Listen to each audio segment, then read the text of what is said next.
This video is for educational and knowledge purpose. Everything you listen in this video is taken from the internet or any book or any documentary which is available for public. Hello दोस्तों, नमस्कार। आप लोगों का बहुत बहुत स्वागत है हमारे चैनल पर। उम्मीद करता हूं कि आप लोग बहुत अच्छे होंगे। आज जो केस मैं आप सभी को बताने वाला हूं, उसको सुनने के बाद दो तरह के लोग सामने आएंगे। एक वो जो इसको सच मानेंगे, एक वो जो इसको फेक बोलेंगे। दुनिया में कुछ चीज़ें अलग है। आज इस केस को समझने के लिए हमें अमेरिका के यूटा में बने हुए रेगिस्तानी इलाके में जाना पड़ेगा और इसी रेगिस्तानी इलाके के बिल्कुल बीचों बीच 500 एकड़ का एक ऐसा ज़मीन का टुकड़ा है जिसे आज हम स्किन वाकर रेंज के नाम से भी जानते हैं।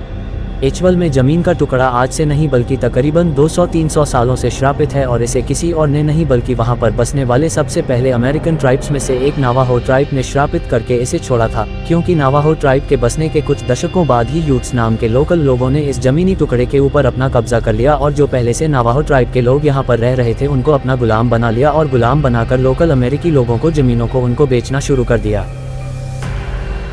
उन्होंने अपने आप से ही इस जगह को श्रापित करके छोड़ दिया, जिसके बाद समय बीतता रहा और खास तौर पर इस जमीनी टुकड़े पर अलग अलग मालिक यहाँ पर आए जिन्होंने जमीनी टुकड़े को खरीदा और वो बहुत जल्दी में से बेचकर आगे भी निकल गए। क्योंकि उन सभी का ये मानना था कि यहाँ पर रहते हुए उनको अजीब अजीब चीज़ें दिखाई देती हैं। और फाइनली सन 1994 यानी कि 1994 में टेरी और विश शर्मन नाम के एक परिवार ने इस 500 एकड़ जमीन टुकड़े को खरीदा और उसके परिवार वालों को लग रहा था कि उनके लिए तो एक सुपर डील हो चुकी थी, क्योंकि उनको एक पूरा का पूरा जमीनी टुकड़ा बहुत ही कम दामों में मिल गया, जिसको लेकर वो बहुत ज़्यादा खुश थे। उनके पास काफ़ी सारे पालतू जानवर भी थे, तो 500 एकड़ के इलाके में उनके जानवर आराम से घूम फिर भी सकते थे, आराम से घास वगैरह खा सकते थे। उन्होंने जब पहली बार इस जमीनी टुकड़े को देखा तो वो ये चीज़ समझ चुके थे कि यह उनके लिए एकदम परफेक्ट है। बट इस पूरे जमीनी टुकड़े के बिल्कुल बीच और बीच में एक बहुत बड़ी एक हवेली सी बनी हुई है। जो पहले इस जमीन के टुकड़े के मालिक थे उन्होंने यहाँ पर यह हवेली सी बनवाई थी और अब ये हवेली भी टेहरी और उसके परिवार के पास जाने वाली थी। खैर, जैसे ही टेहरी और उसका परिवार पहली बार इस हवेली के अंदर घुसा, उन्होंने दरवाज़ा खोला तो उन्होंने एक चीज़ नोटिस करी कि यहाँ इस पूरी हवेली के दरवाजे न सिर्फ अंदर की साइड बल्कि बाहर की साइड भी खुलते हैं, मतलब कि दोनों तरफ खुलने वाले थे। बट इस पूरे के पूरे हवेली के दरवाज़ों के अंदर बहुत ही बड़े बड़े नट बोल्ट लगाए गए हैं। ऐसा किया गया है जैसे अगर कोई नट बोल्ट को कस दे तो ये दीवार जैसे बन जाएंगे, मतलब कि कोई उन्हें फिर खोल ही नहीं सकता। प्रॉपर सिक्योरिटी का इंतजाम किया गया था। इसके अलावा हर नट बोल्ट के साथ काफ़ी लंबी लंबी चेन्स भी बांधी गई थी। अब उन चैनों का काम क्या था, इससे टेहरी और उसके परिवार को कुछ लेना देना नहीं था और आज तक उन चैनों का काम मुझे भी समझ नहीं आया। तो पूरे परिवार को ये घर देखते ही बहुत ज़्यादा पसंद आया। उन्होंने तुरंत ये डिसाइड कर लिया कि अब हमें अपना सारा सामान लेकर आना है और यहाँ शिफ्ट करना है। कुछ ही दिनों में उन्होंने अपने पुराने घर से सारा सामान ट्रक के अंदर लोड करवाया और उनके काफ़ी सारे रिश्तेदार भी इस घर का मुहूर्त करने के लिए और साथ ही उनका ट्रक से सामान उतरवाकर अंदर रखवाने में हेल्प करने के लिए इस पूरी हवेली पर इकट्ठा हो चुके थे। 23 जो ट्रक थे जिनके अंदर पूरा इनका सामान भरा हुआ था, वह ट्रक्स भी अभी हवेली के सामने खड़े थे और जल्दी ही देखते सभी लोगों ने एक एक करके उस ट्रक से सारा सामान निकाल कर अंदर हवेली में शिफ्ट करना शुरू कर दिया। बट जिस टाइम पर ये सारा काम वो कर रहे थे उसी टाइम पर टेरी ने ये चीज़ नोटिस करी कि सामने पूरा बहुत बड़ा एक रेगिस्तानी सा इलाका था।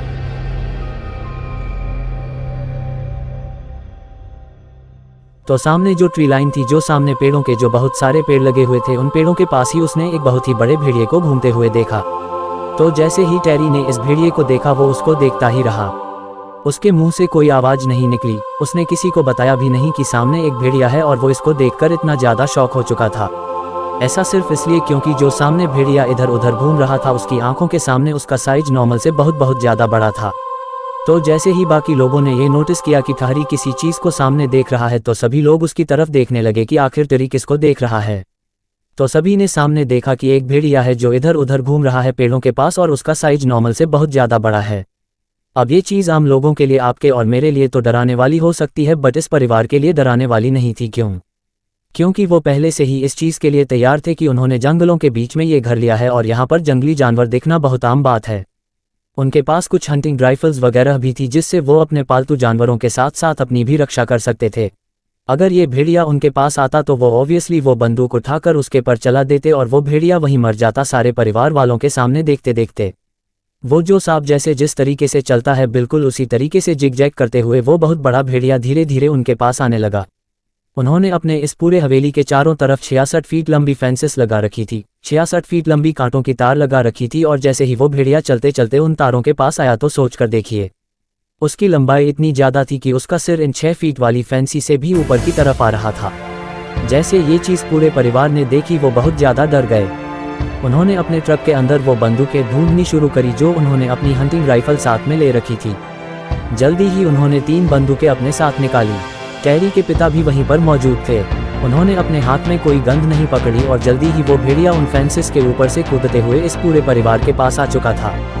जहां ट्रक्स खड़े थे वहीं पर अब ये भेड़िया आया और सीधे जाकर टेरी के पिता के पास खड़ा हो गया। उसने किसी भी परिवार वाले को कुछ नहीं किया, बट यहाँ सभी परिवार वाले बहुत ज़्यादा चिंतित थे कि ये इतना बड़ा भेड़िया इनके सामने खड़ा है, कुछ ही फुट दूर खड़ा है और ये चाहे तो एक ही सेकंड में पूरे परिवार को निपटा सकता है। बट उसने ऐसा कुछ नहीं किया। जस्ट टेरी के पिता ने उस भेड़िए के ऊपर कुछ इस तरीके से सहलाया और सहलाते सहलाते वो भेड़िया आगे की तरफ निकला और अगले ट्रक में गया। जिस ट्रक के अंदर यहाँ इस परिवार के कुछ पालतू जानवर आराम से खड़े थे, वो वेट कर रहे थे कि कब उनको इससे नीचे निकाला जाएगा। बट इससे पहले कि वो नीचे निकालते, भेड़िया ट्रक के पास गया। उसने सामने देखा कि एक गाय का छोटा सा बच्चा अपना ट्रक से मुंह बाहर निकालकर कुछ उसे देख रहा है। और एट द मोमेंट जैसे इस भेड़िए ने देखा, वो तुरंत उस पर कूद पड़ा। उसने सीधा इस बछड़े का मुंह अपने मुंह के अंदर लिया और उसको बाहर की तरफ निकालने की कोशिश करने लगा। अब क्योंकि बीच में वो ट्रक का लोहा था जिससे बेचारा गाय का बच्चा वो बाहर की तरफ नहीं निकाल पाया, बट उस भेड़िए ने अपना पूरा जोर लगाया इस बच्चे को बाहर की तरफ निकालने का। लेकिन अब इस परिवार को भी तो ऑब्वियसली अपने पालतू जानवरों की रक्षा करनी थी। तीनों ने मिलकर सीधा अपनी हंटिंग राइफल्स उस भेड़िए के ऊपर चलानी शुरू कर दी। बट उन्होंने अपनी पूरी की पूरी हंटिंग राइफल उस भेड़िए को पर खाली कर दी। वो हिला भी नहीं, उसके शरीर से खून तक नहीं आया। ऐसा लग रहा था जैसे जैसे ही वो गोलियां चला रहे हैं, ये गोलियां उसके शरीर में लगकर अंदर ही गायब हो जा रही है। उसको 1% भी फर्क नहीं पड़ा। वो जस्ट उसको बाहर निकालने में लगा हुआ था, बट किस्मत से वो गाय का बछड़ा उससे बाहर नहीं आया। जिससे परेशान होकर उस भेड़िए ने उसको वहीं ड्रॉप किया और वापस मुड़ा और उसी डायरेक्शन में जिस डायरेक्शन से वो आया था उसी डायरेक्शन में उन फेंसेस के ऊपर से कूदते हुए आगे जंगलों की तरफ चला गया और वहीं पर गायब हो गया। उस भेड़िए के गायब होते ही टेरी और उसके रिश्तेदार जो भी वहां पर खड़े थे, उन्होंने सोचा कि यहाँ हमारी प्रॉपर्टी के अंदर ये भेड़िया इस तरीके से घुस आया है और हमारे पास पालतू जानवर भी है, हमारे घर में बच्चे भी हैं और भी लोग हैं, तो हमें इसका ध्यान रखना होगा और अच्छा होगा कि हम इसे अभी की अभी ट्रैक करके जहाँ गया है वहीं पर जाकर इसको मार डालें, तो हम सुरक्षित हो जाएंगे। तो तीनों ने वापस अपनी हंटिंग राइफल उठाई, उसके अंदर गोलियां लोड करी और उसके फुटप्रिंट जो थे उसके पीछे पीछे चलते हुए आगे की तरफ गए, जंगलों की तरफ गए और वहां जाकर उन्होंने उस भेड़िए को ढूंढना शुरू किया। अब क्योंकि उस जंगली इलाके में बहुत सारा कीचड़ पड़ा हुआ था तो बिल्कुल साफ क्लियर देख रहे थे इस भेड़िए के फुटप्रिंट की वो किस तरफ गया है। उन्हीं फुटप्रिंट्स का पीछा करते हुए ये तीनों लोग इस जंगल में पहुंचे, बट सडनली वो फुटप्रिंट वहां से गायब हो गए। जैसे उन्होंने ये चीज नोटिस करी कि यह आखिर गायब कहाँ हो गया, यहाँ तक फुटप्रिंट है, यहाँ भी कीचड़ वाली मिट्टी है, आगे भी कीचड़ वाली मिट्टी है, तो अगर वो किसी भी डायरेक्शन में जाने वाला था तो उसके फुटप्रिंट तो कम से कम यहाँ पर होने चाहिए थे, बट उसके कोई फुटप्रिंट इन तीनों में से किसी भी व्यक्ति को नहीं दिखाई दिए। उन्होंने आसपास बहुत देखा था, खार कर वो वापस अपनी गंज को लेकर अपनी प्रॉपर्टी में आए। आकर परिवार वालों को बताया कि हमें तो वो भेड़िया वहां पर मिला ही नहीं, एकदम से उसके फुटप्रिंट भी गायब हो गए। लेकिन इस टाइम पर इस पूरे परिवार वालों ने एक चीज नोटिस करी कि जिस टाइम पर ये भेड़िया उनके पास आया था उस टाइम पर तो सब कुछ ठीक था, बट जिस टाइम पर वो यहाँ से गया वो जाते जाते अपने साथ एक बहुत ही गंदी सी स्मेल, केमिकल की स्मेल यहाँ पर छोड़कर गया, जिसने सभी के नागों को सड़ा डाला। और ये चीज सभी ने बिल्कुल अच्छे से नोटिस करी कि यहाँ पर एक अजीब सी स्मेल है, ये पहले नहीं थी। जब ये भेड़िया आया तभी यहाँ पर आई, सो कुछ ऐसा था। टेरी और उसके परिवार का पहला दिन इस किनवो रेंज के इस बने हुए घर में। खैर जैसे जैसे थोड़े थोड़े दिन बीतते रहे वैसे वैसे इस परिवार वालों ने बहुत सारी दिक्कतें यहाँ पर नोटिस करनी शुरू कर दी, जैसे कि आने के ये पहले नहीं थी स्किनवॉकर रेंज के इस बने हुए घर में। खैर जैसे जैसे थोड़े दिन बीतते रहे वैसे वैसे इस परिवार वालों ने बहुत सारी दिक्कतें यहाँ पर नोटिस करनी शुरू कर दी। जैसे कि आने के तकरीबन 10 दिनों बाद डेरी की पत्नी क्वीन वो मार्केट से संभाल लेने के लिए अपनी गाड़ी में बैठकर सीधा मार्केट में गई, जो कि वहां से तकरीबन 1012 किलोमीटर दूर थे, और वहां से कुछ ग्रोसरीज वगैरह लेकर वापस आए। उसने सारी की सारी ग्रोसरीज अपने छोटे थे, लेकिन जिसके 20 मिनट बाद ही वो भूल गई कि आखिर वो ग्रोसरीज लेकर भी आई है नहीं। उसने वापस अपना पिकअप ट्रक उठाया, वापस उसी दुकान पर गई और उस दुकान वाले ने बताया कि मैडम आप अभी तो ये सामान मेरे से लेकर गए हो, आप दोबारा लेने के लिए क्यों आए? ने पूछा कि क्या बात कर रहे हो, मैं तो यहाँ से कोई सामान नहीं लेकर गई। उस दुकान वाले ने बताई कि ये देखो मैडम आपका बिल रहा, आप उनसे लेकर गए हो सामान। ये बात सुनकर क्वीन वहाँ से बाहर निकली, अपने गाड़ी में बैठी वापस अपने घर में आए और उसने आसपास के सारे कमरों के अंदर देखना शुरू कर दिया कि आखिर उसने सामान रखा तो रखा कहाँ। पर खैर कमरे चेक करते करते एक कमरे के अंदर उसने वो सामान रखा हुआ पाया। वो सामान को लेकर वापस बाहर मेन हॉल के अंदर आई, जहाँ पर उनका वो लिविंग एरिया था। उस लिविंग एरिया में बैठकर सोचने लगी कि मैं आखिर इस सामान लेने के लिए वहां गई कब। और दूसरी सबसे बड़ी बात, उसने सारा का सारा सामान इस कमरे के अंदर कब रखा, क्योंकि वो आज तक इस हवेली के सारे कमरों में तो गई ही नहीं है, और पर्टिकुलरली इस कमरे के अंदर तो बिल्कुल भी नहीं गई जिसके अंदर ये सामान रखा है, उसको बिल्कुल भी याद नहीं था। खैर, उसने अपने मैन से बातें सारी स्किप करते हुए उसने अपना तौलिया उठाया और सीधा अपने कमरे में बने हुए वॉशरूम में गई। उसको वहाँ पर नहाना था, बट जैसे ही उसने अपने बाथरूम में वो तौलिया टांग कर नहाना शुरू किया और नहाने के बाद अपना तौलिया वापस संभालना, तो वो तौलिया वहाँ से गायब था। वो तौलिया वहाँ पर था ही नहीं। मुझे याद है, मैं अपनी अलमारी से तौलिया निकाल कर शावर लेने के लिए अंदर घुसी थी, बट अब ये तौलिया यहाँ से गायब है। आखिर तौलिया गया तो गया कहाँ पर। बट उसने नहाकर दूसरे तौले से अपना शरीर पोंछा, अपने कपड़े डाले, कमरे से बाहर निकली और किचन में खाना वाना बनाने के लिए गई। तब उसने नोटिस किया कि किचन में लगी हुई एक स्लैब पर उसका तौलिया बिल्कुल उसी कंडीशन में पड़ा हुआ है जिस कंडीशन में उसने वहाँ पर टांगा था। देखते ही वो बहुत ज़्यादा डर गई। उसने उस तौलिए को उठाकर देखा कि हाँ यार, ये तौलिया तो वही है जिसको लेकर मैं नहाने के लिए गई थी, और आखिर ये तौलिया इस किचन में कर क्या रहा है। अब ये सेकंड इंसिडेंट जैसे ही उसके साथ हुआ तो वो खुद बहुत ज़्यादा परेशान हो गई कि नहीं, उसको कभी भी भूलने की बीमारी थी ही नहीं कि वो चीज़ों को इधर उधर रख कर भूल जाए। ऐसा उसके साथ आज तक कभी नहीं हुआ, तो आखिर इस घर में आते ही उसके साथ ये सब कुछ क्यों हो रहा है। उसने जाकर ये चीज़ अपने पति टेरी के साथ डिस्कस करी कि मुझे नहीं पता कि आखिर ये सब कुछ क्या हो रहा है, मेरे अंदर तो कोई बीमारी भी नहीं है। टेरी ने उसे कहा कि होता है, नई प्रॉपर्टी में हम शिफ्ट हुए हैं, यहाँ पर एडजस्ट होने में हमें थोड़ा टाइम लगेगा, तुम उस चीज़ की बिल्कुल भी दिक्कत मत लो, अपनी ज़िंदगी आराम से जियो। ये बात बोलकर टेरी अपने घर से बाहर निकला। उसको ज़मीन के अंदर गड्ढा करना था और उसी गड्ढे को बनाने के लिए जो डिगिंग टूल वो इस्तेमाल कर रहा था, उसने वो उठाया, सीधा अपनी फैंस वाली जगह पर गया। वहाँ जाकर उसने गड्ढे करने शुरू किए। तकरीबन 10-12 गड्ढे करने के बाद वो बहुत ज़्यादा थक चुका था। उसने अपनी वो मशीन वहीं पर रखी और अंदर आया। अंदर आकर कुछ खाया पिया। खाने पीने के बाद वो वापस उसी जगह पर गया जहाँ पर उसने वो खोदा हुआ था, पर जैसे ही वो उस जगह पर पहुंचा, उसका वो डिगिंग टूल यानी कि वो मशीन गड्ढा करने वाली वो वहाँ से गायब थी। ये चीज़ देखते ही टेरी बहुत ज़्यादा हैरान। वो खाकर सीधा अंदर घर में गया। अंदर जाकर अपने परिवार वालों से पूछने लगा कि क्या कोई बाहर गया था। सभी ने कहा कि हाँ, हम बाहर गए थे, इधर उधर गए थे। वो तो क्या तुमने मेरा वो डिगिंग टूल वहाँ से उठाया है? बट सभी ने मना कर दिया कि नहीं, हम क्या करेंगे, उस फिरकी जैसी मशीन का हमने नहीं उठाया। ये चीज़ देखते ही टेरी बहुत ज़्यादा हैरान किया। आखिर उसका डिगिंग टूल गया तो गया कहाँ? पर वो वापस बाहर गया। उसने देखा वो टूल अभी भी वहाँ पर मौजूद नहीं था। वो अपनी प्रॉपर्टी के चारों तरफ चक्कर लगाने के लिए बाहर की तरफ निकल पड़ा।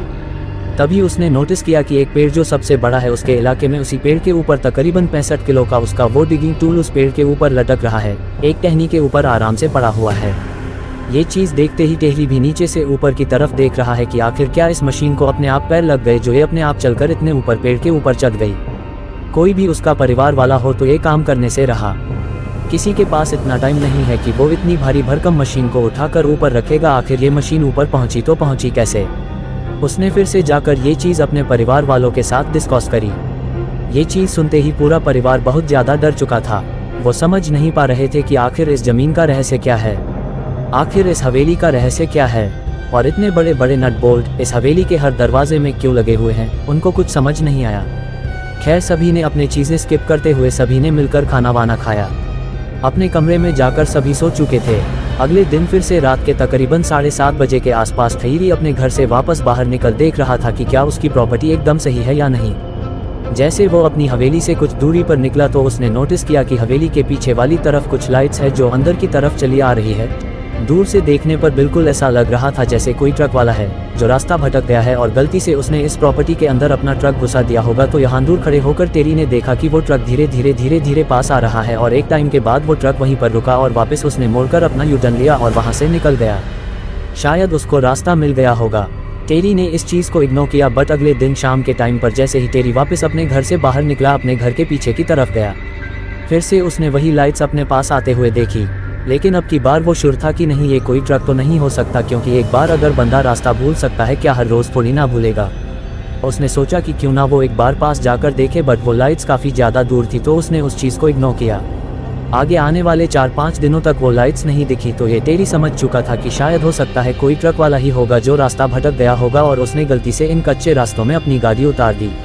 तब तकरीबन एक हफ्ते बाद उसको फिर से वही लाइट्स दिखी और वो अब की बार समझ चुका था कि नहीं, ये कोई अननोन बंदा तो नहीं हो सकता। उसको जरूर पता है इस प्रॉपर्टी के बारे में और हो सकता है वो हमारे जानवरों का शिकार करने के लिए आ रहा हो, इलीगल हंटिंग कर रहा हो हमारे इलाके में। जिसके बाद टेरी भागकर सीधा अपने घर में गया। उसने अपनी हंटिंग राइफल उठाई क्योंकि वो जाकर सीधा इस इलीगल हंटर से मिलने वाला था। वो अपनी हंटिंग राइफल उठाकर अपने घर से बाहर निकला, वापस उसी इलाके में गया जहां से वो लाइट्स दिख रही थी। सामने से आते हुए वो धीरे धीरे अपने पैर दबाते हुए उन लाइट्स के पास जाने लगा। लाइट्स के पास जाते जाते उसने नोटिस किया कि लाइट्स भी बहुत तेजी से उसके पास आ रही हैं। जैसे जैसे वो लाइट्स पास आने लगी, टेरी एक पेड़ की आड़ में गया और छुपकर उन लाइट्स को देखने लगा। उसने अपनी बंदूक अपने कंधे से उतारी और सामने की तरफ रख दी कि जैसे ही ये बंदा उसके पास आएगा वो शूट कर देगा। क्या पता ये बंदा कोई भी हो सकता है ये बंदा उसको नुकसान भी पहुंचा दे। तो यहाँ पर टेरी अपनी सेफ्टी लेकर चल रहा था। बट टेरी बहुत ज़्यादा हैरान हो गया क्योंकि जैसे ही वो लाइट्स उसके पास आई उसको लग रहा था कि अब उसे ट्रक की आवाज़ सुनाई देगी, लेकिन वो लाइट्स उसके बहुत ज़्यादा पास आ चुकी थी। यहाँ पर नहीं कोई ट्रक उसे दिखा। वो पेड़ से बाहर निकला, वो लाइटों के और ज़रा पास गया। वो नोटिस करने लगा कि आखिर ये लाइट कहाँ से आ रही है।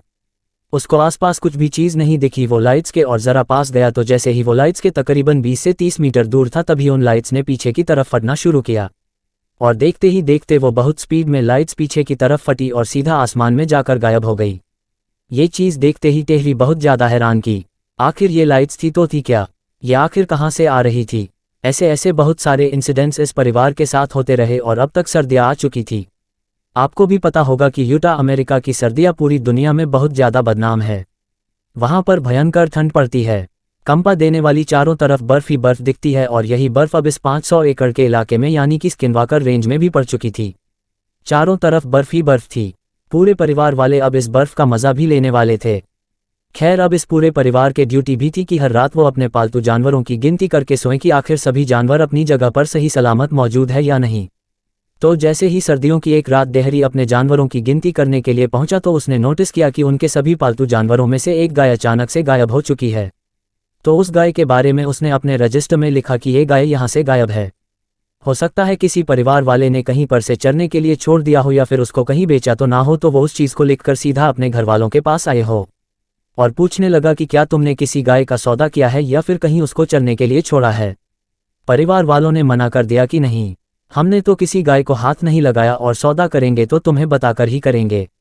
ये चीज़ सुनते ही टेरी बहुत ज़्यादा परेशान। आखिर उसकी गाय गई तो गई, कहाँ कल तक वो अपनी जगह पर मौजूद थी और आज गायब है।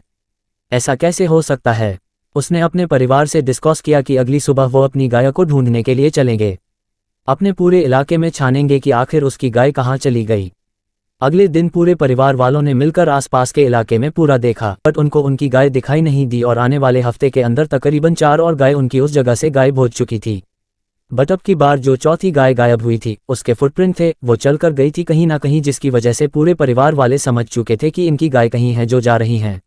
तो उन्होंने सोचा कि क्यों ना हम इन फुटप्रिंट का पीछा करते करते देखते हैं कि आखिर उनकी गाय कहीं कहाँ पर है। और वो फुटप्रिंट बिल्कुल उसी इलाके में जा रहे थे, उन्हीं जंगलों में जा रहे थे जहां पर वो शुरुआत में भेड़िया भागते भागते वापस गया था और उसी जगह पर जाकर गायब हो गया था।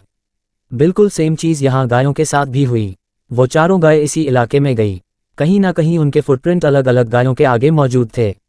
शुरुआत में सिर्फ एक गाय का फुटप्रिंट था, आगे जाकर 4 अलग अलग गायों के 4 अलग अलग जगह पर फुटप्रिंट मिले। बट चारों ही गायों के एक ही जगह पर जाकर फुटप्रिंट अचानक से गायब हो गए। ये कैसे हो सकता है? 4 इतनी बड़ी बड़ी गाय ऐसे ही हवा में कैसे गायब हो गई? पूरा परिवार इस टेंशन में आ चुका था कि आखिर उनके जानवर गायब कहाँ पर हो रहे हैं। अपने जानवरों को एक रात इसी तरीके से संभाले हुए टेरी अपने घर से बाहर निकला, जाकर सभी जानवरों की गिनती करने लगा, अपने रजिस्टर में लिखने लगा। तभी उसने नोटिस किया वहाँ पर एक अजीब सी लाइट है जो सामने अपने आप जल रही है, कभी बूझ रही है। वो लाइट बहुत ज़रा बड़ी थी, जो प्लस लाइट से तो बहुत ज़रा बड़ी थी। तो उसने सोच लिया था कि नहीं, अब तो वो फाइनली जाकर देखेगा ये लाइट आखिर है किस चीज़ की। क्या हो सकता है यही चीज़ें जो मेरे जानवरों को गायब कर रही हैं? वो हो सकता है कोई शिकारी हो जो मेरे जानवरों को उठा उठा कर लेकर जा रहा हो। तो उसने वापस अपने हंटिंग राइफल कांधे पर लोड करी और अपना राह उस लाइट के तरफ जाने लगा जहां पर वो दिख रही थी। तो जैसे जैसे उस लाइट के करीब गया तब तक उसके पैरों से आवाज़ नहीं आ रही थी, क्योंकि नीचे बर्फ़ पड़ी हुई थी और बर्फ़ के अंदर जैसे ही वो पैर रखता उसकी वहाँ साइलेंट हो जाती। वो धीरे धीरे धीरे धीरे कर उस लाइट की तरफ बढ़ रहा था। आगे जाकर उसे फिर से एक पेड़ की आड़ में छुपकर उस लाइट को देखना शुरू किया। तो उसने देखा कि ये जो अजीब सी चीज़ है इसके अंदर से लाइट निकल रही है और एक बहुत ही बड़ी चीज़ है जो ऊपर हवा में तकरीबन 20 फुट ऊंची तैर रही है। वो नीचे नहीं गिर रही और ऊपर भी नहीं जा रही। कोई भी आवाज़ उसके अंदर से नहीं आ रही। आखिर ऐसा कैसे हो सकता है? ये चीज़ अपने आप हवा में कैसे लटक रही है? और इसके अंदर से लाइट क्यों निकल रही है? ऐसा लग रहा था जैसे उस चीज़ से निकलने वाली लाइट नीचे आकर ये जो पेड़ है उन चीज़ों को स्कैन कर रही हो। खैर, जैसे ये चीज़ टेरी ने देखी उसके लिए बहुत डराने वाली थी। वो साइड में हटा, लेकिन जैसे ही वो साइड में हटा उसके पैरों से हल्की सी आवाज़ हुई और हल्की सी आवाज़ होते ही वो वापस डरकर इसी पेड़ के पीछे आकर छुप गया, क्योंकि उसे लग रहा था कि हो सकता है कहीं ये चीज़ उसके पास भी ना आ जाए। बट ये आवाज़ उस उड़ती हुई चीज़ में सुन ली थी और जो लाइट अभी तक उन नीचे जंगलों में आ रही है वो लाइट अब सीधा टेरी को फेस करने लगी। लाइट अपने मुंह पर आते ही टेरी बहुत ज़्यादा डर गया। उसे लग रहा था कि हो सकता है ये अब उसे भी उठाकर ले जाएंगे। जो भी ये बंदे हैं ये उसको नहीं छोड़ने वाले। टेरी ने डरते डरते अपनी एक कंधे से अपनी राइफल उतारी और उनकी तरफ शूट करने की कोशिश करी, लेकिन इससे पहले कि वो शूट कर पाता वो लाइट वहां से गायब हुई और वो जो चीज़ ऊपर उठ रही थी वो बहुत तेजी से ऊपर हवा में गायब हो गई। 1995 की गर्मियों आते आते इस परिवार के लिए चीज़ें और ज़्यादा बुरी हो चुकी थी, क्योंकि वो जो गाय उनकी गायब हुई थी तकरीबन 1 साल बाद।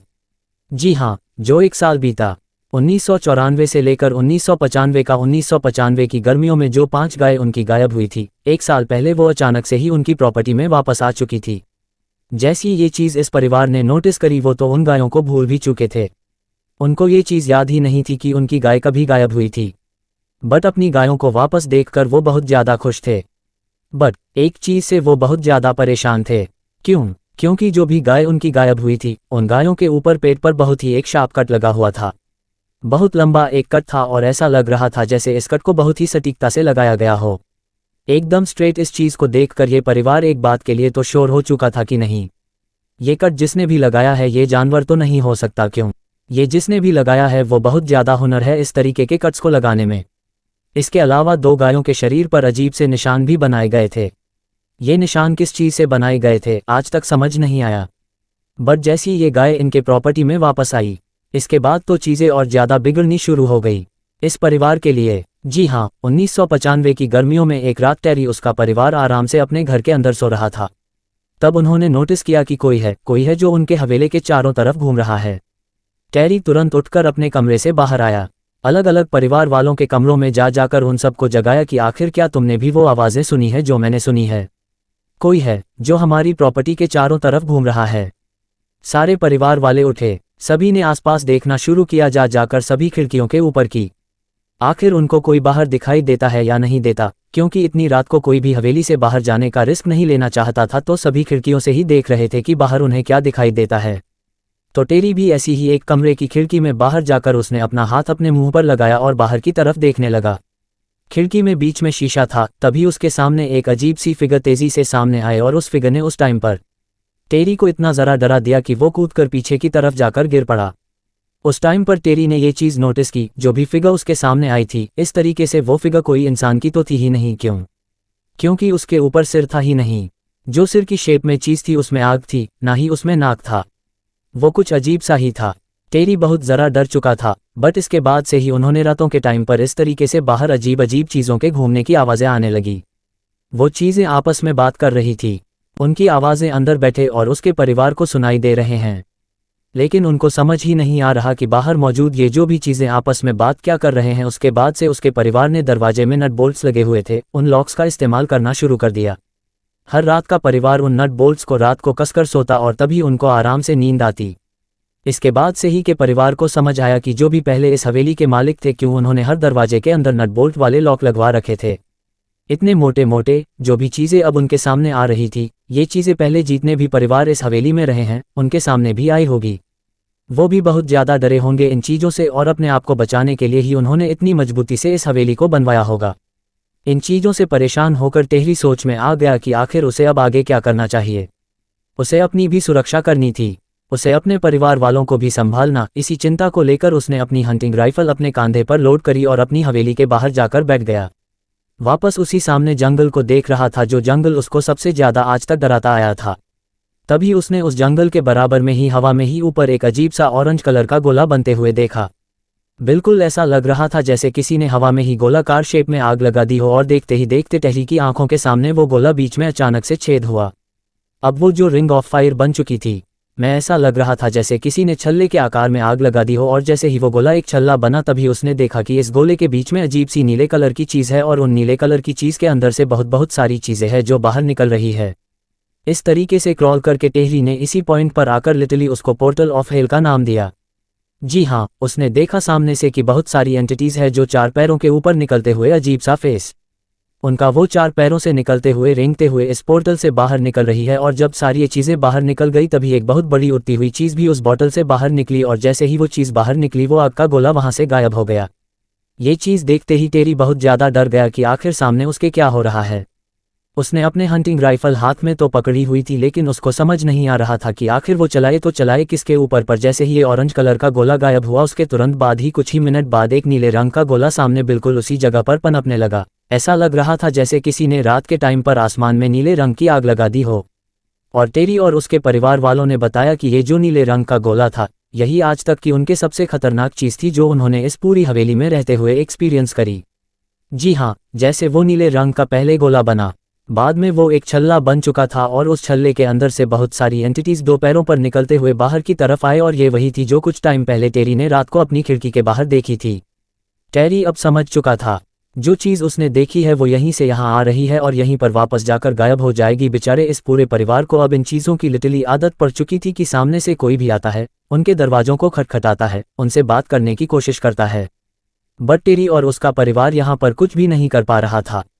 बट अब अपनी सेफ्टी के लिए टेरी ने ना सिर्फ अपने साथ राइफल रखनी शुरू कर दी, इसके अलावा रात को अपनी प्रॉपर्टी को संभाले हुए वो अपने साथ अपने 3 डॉग्स को भी साथ में ही घुमाने लेकर जाता। और ऐसे ही एक रात जैसे ही वो अपने 3 डॉग्स को साथ लेकर अपनी प्रॉपर्टी के चक्कर लगा रहा था, जैसे ही उसने वापस उस स्टील लाइन पर देखा, सामने बने हुए जंगल को देखा, उसने नोटिस किया कि वापस वो नीले रंग का गोला वहां पर बनने लगा है।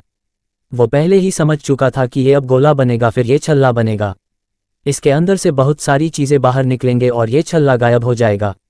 अब ना सिर्फ टेररिस्ट चीज़ को देख रहा था बल्कि उसके तीनों डॉग्स भी उस नीले रंग के छल्ले को देख रहे थे, और उस छल्ले को देखते ही इन तीनों डॉग्स ने भौंकना शुरू कर दिया। टेरी ने जैसी ये चीज़ नोटिस करी उसने उन तीनों की रस्सी छोड़ दी और तीनों के तीनों डॉग्स बहुत तेजी से उस नीले रंग के गोले की तरफ भागते हुए गए। और जैसे ही वो तीनों डॉग उस छल्ले की तरफ गए, नीले रंग के छल्ले के पास पहुंचे, तभी वो छल्ला 1 सेकंड में ही गायब हो गया। ये चीज़ देखते ही टेरी को बहुत ज़्यादा खुशी हुई कि यार ये तो कमाल हो गया, पहली बार इतने टाइम में मुझे लग रहा है कि मैंने कुछ जीता है। मेरे डॉग्स ने कमाल कर दिया, उन चीज़ों को यहाँ से भगा दिया। वो चीज़ हो सकता है शायद मेरे डॉग से डर गई हो। वो बहुत ज़्यादा खुश हुआ, उसने अपने डॉग्स को वापस आने के लिए आवाज़ लगानी शुरू कर दी, बट उसके डॉग वापस नहीं आए। उसको लगा कि कोई दिक्कत नहीं है, अपनी प्रॉपर्टी है, आराम से घूम फिर कर वापस अपने जगह पर आ जाएंगे। रात को तो वो इस खुशी को लेकर अपने घर में घुसा, अपने परिवार वालों को बताया कि आखिर अभी बाहर क्या हुआ। उसने बताया अपने परिवार वालों को कि उसके डॉग अभी भी बाहर घूम रहे हैं, रक्षा कर रहे हैं हमारी इस प्रॉपर्टी की, और सुबह हम उनको आराम से जाकर संभाल लेंगे। बट सुबह हो चुकी थी, पूरा परिवार घर से बाहर निकला, लेकिन उनके डॉग्स उनकी जगह पर मौजूद ही नहीं थे। पूरे परिवार वालों ने मिलकर डॉग्स को इधर उधर देखना शुरू किया। टेहरी उसी डायरेक्शन में गया जिस डायरेक्शन में भागते हुए उसके डॉग्स गए थे, उस नीली चीज़ को भगाने के लिए। तो जैसे ही वो उस डायरेक्शन में पहुंचा, 150 मीटर पहले ही उसको 3 अलग अलग छोटे छोटे आंखों के स्टैक्स बने हुए दिखाई दिए। जी हाँ, 3 अलग अलग जगहों पर राख पड़ी हुई थी, जली हुई। और जैसे ही टेरी ये चीज़ देखी वो समझ चुका था कि उसके डॉग्स रात को ही उस नीली चीज़ की वजह से लिटरली वेपराइज हो गए, वो हवा में ही भाप बनकर उड़ गए। ऐसा कैसे हो सकता था, सिर्फ उनकी राख बची हुई थी। टेरी ने अभी भी हाथ लगाकर देखा, वो राख अभी भी गर्म थी। आखिर वो डॉग्स गए तो गए कहाँ, उनके साथ इस तरीके से आखिर क्या हुआ। अपने डॉग्स के साथ हुए इस इंसिडेंट के बाद से टेरी और उसके परिवार ने फाइनली ये सोचा कि नहीं, वो और ज़्यादा टाइम इस प्रॉपर्टी के अंदर नहीं बिता सकते। उन्होंने फाइनली इस प्रॉपर्टी को सेल के लिए डाल दिया, और उन्होंने अपनी ऐड के अंदर सब कुछ लिखा कि आखिर उन्होंने इस प्रॉपर्टी में रहते हुए क्या क्या फेस किया है, क्योंकि वो किसी के साथ भी धोखा नहीं करना चाहते थे कि वो किसी को भी ऐसे बिना बताए प्रॉपर्टी बेच दे और बाद में उसके साथ भी ये सब कुछ हो तो आखिर वो बाद में बंदा टेरी को गालियाँ ही देगा। तो उन्होंने सब कुछ पहले ही बता दिया कि आखिर वो इस चीज़ में क्या क्या फेस कर रहे हैं। उस टाइम पर अमेरिका के बिलियनियर रॉबर्ट विगलो नाम के व्यक्ति ने ये चीज़ देखी कि ये प्रॉपर्टी सेल के लिए है। उसका बहुत इंटरेस्ट था पहले से ही इस प्रॉपर्टी के अंदर, वो पहले भी इस प्रॉपर्टी को खरीदना चाह रहा था। उससे पहले ही टेरी ने इसको खरीद लिया। तो जैसे ही उसने देखा कि टेरी से बेच रहा है, वो अपना तामझाम उठाकर टेरी के पास पहुंचा। उसने कहा कि हाँ मैं तुम्हारी प्रॉपर्टी लेना चाह रहा हूँ, मेरा इसके अंदर बहुत ज़्यादा इंटरेस्ट है। मैं ना सिर्फ ये प्रॉपर्टी लूँगा बल्कि इसके अंदर अपना एक रिसर्च सेंटर खोलूँगा। यहाँ पर मैं बहुत सारे डॉक्टर, साइंटिस्ट, पीएचडी जो भी कर रहे हैं लोग इस फील्ड में, वो यहाँ पर आकर सारे रिसर्च करेंगे कि आखिर इस प्रॉपर्टी में क्या अजीब है। एक्चुअल में रॉबर्ट पैरानॉर्मल चीज़ों से बहुत ज़्यादा ऑब्सेस था पहले से ही, और उसका इन चीज़ों में बहुत ज़्यादा इंटरेस्ट था, जिसकी वजह से उसने इस प्रॉपर्टी को खरीदने का सोचा। ये बात सुनते ही टेरी भी बहुत ज़्यादा कुछ कि हाँ, उसका इस प्रॉपर्टी से पीछा छूटेगा, उसका परिवार सेफ रहेगा। अब टेरी ने रॉबर्ट के साथ ये डील करी और रॉबर्ट को अपनी प्रॉपर्टी दे दी।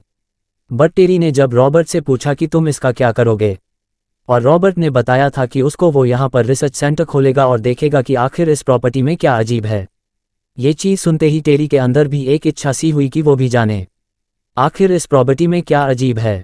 उसने रॉबर्ट के सामने रिक्वेस्ट रखी कि देखो रॉबर्ट, मैं तुमको ये प्रॉपर्टी बेच रहा हूँ, बट क्या अगर तुम्हारे इजाज़त हो तो सिर्फ मैं, मेरा परिवार नहीं, सिर्फ मैं इस प्रॉपर्टी में रह सकता हूँ, क्या मुझे देखना है। वो ये चाहते थे कि जो भी टेरी के और उसके परिवार के साथ हुआ है वो एक्चुअल में उनके साथ भी हो, तभी वो इस चीज़ को ऊपर विश्वास करेंगे और तभी उसके ऊपर आके रिसर्च करेंगे कि आखिर ये है भी या नहीं। उन्होंने सबसे पहले पूरी प्रॉपर्टी में लगे हुए पेड़ों को ही देखा कि कहीं कोई ऐसा पेड़ तो यहाँ पर नहीं लगा हुआ जिसके अंदर से कोई अजीब सी गैस निकलती हो, जिससे पूरा परिवार जब उसमें सांस लेता हूँ तो उनके साथ ये सब कुछ हो रहा हो, उनको अजीब अजीब चीज़ें दिख रही हों। बट ऐसा कोई भी पेड़ उनको वहाँ नहीं मिला।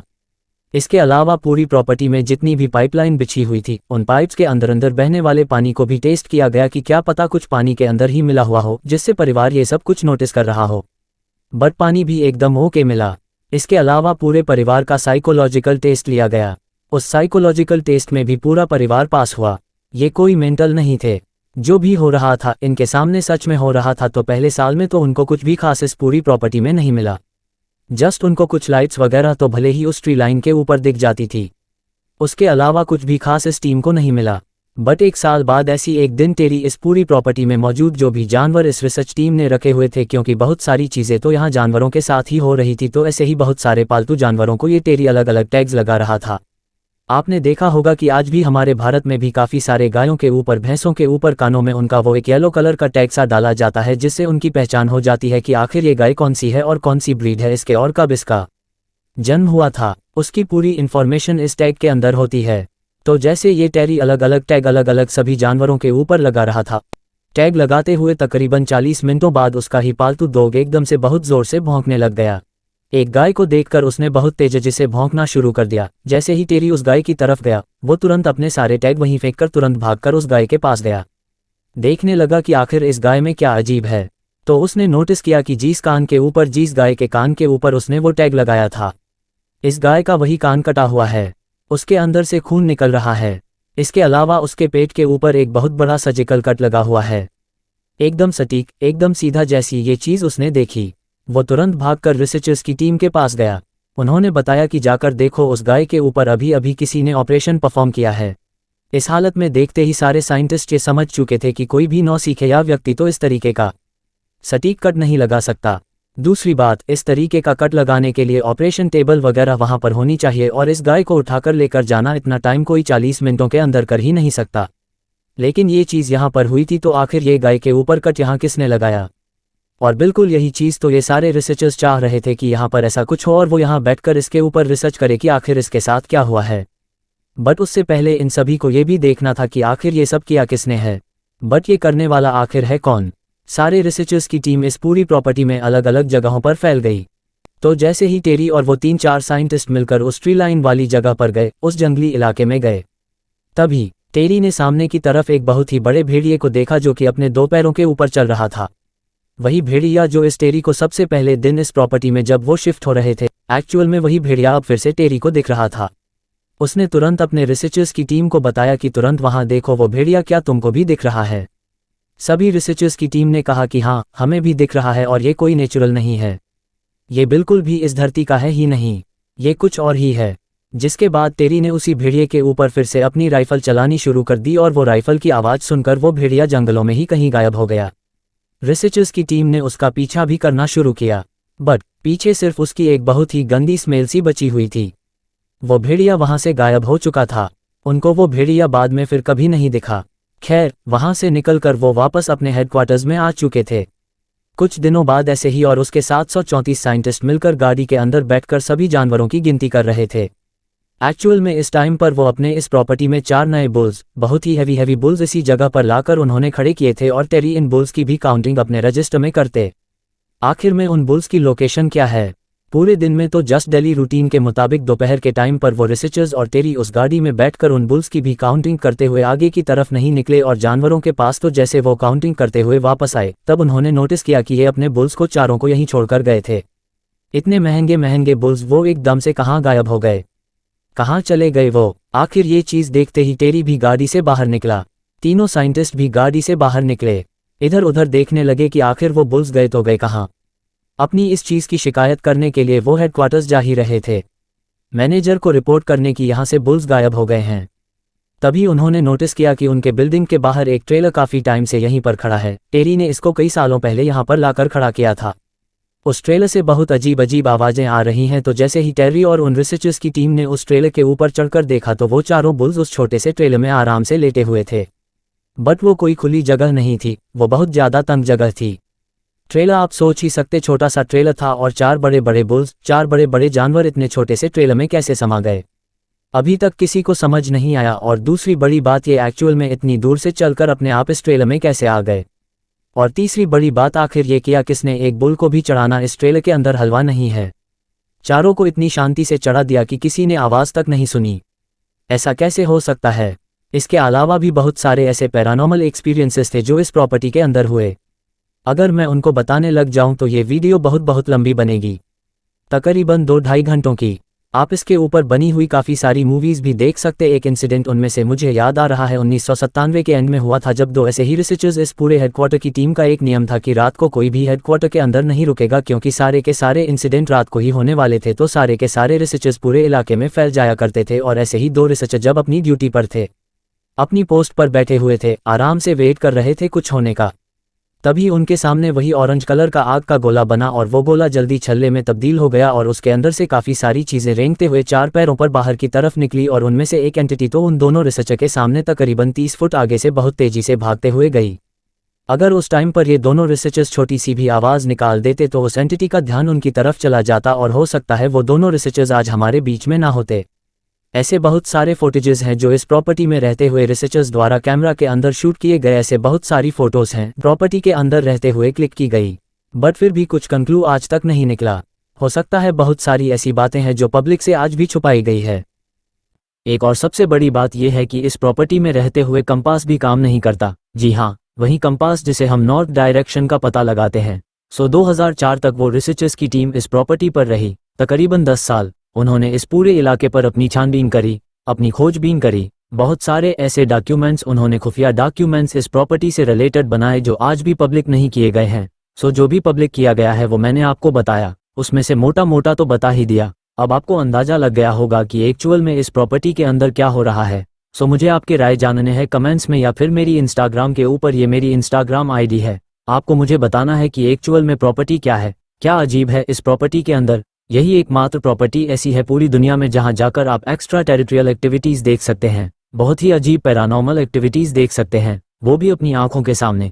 आप मुझे बताइए कि आप इसके बारे में क्या कहना चाहते हैं। ये इंस्टाग्राम का लिंक आपको डिस्क्रिप्शन में मिल जाएगा, तो आप मुझे वहां फॉलो जरूर कर ले। वहां पर मैं इसी तरीके की स्टोरीज बताता रहूँगा।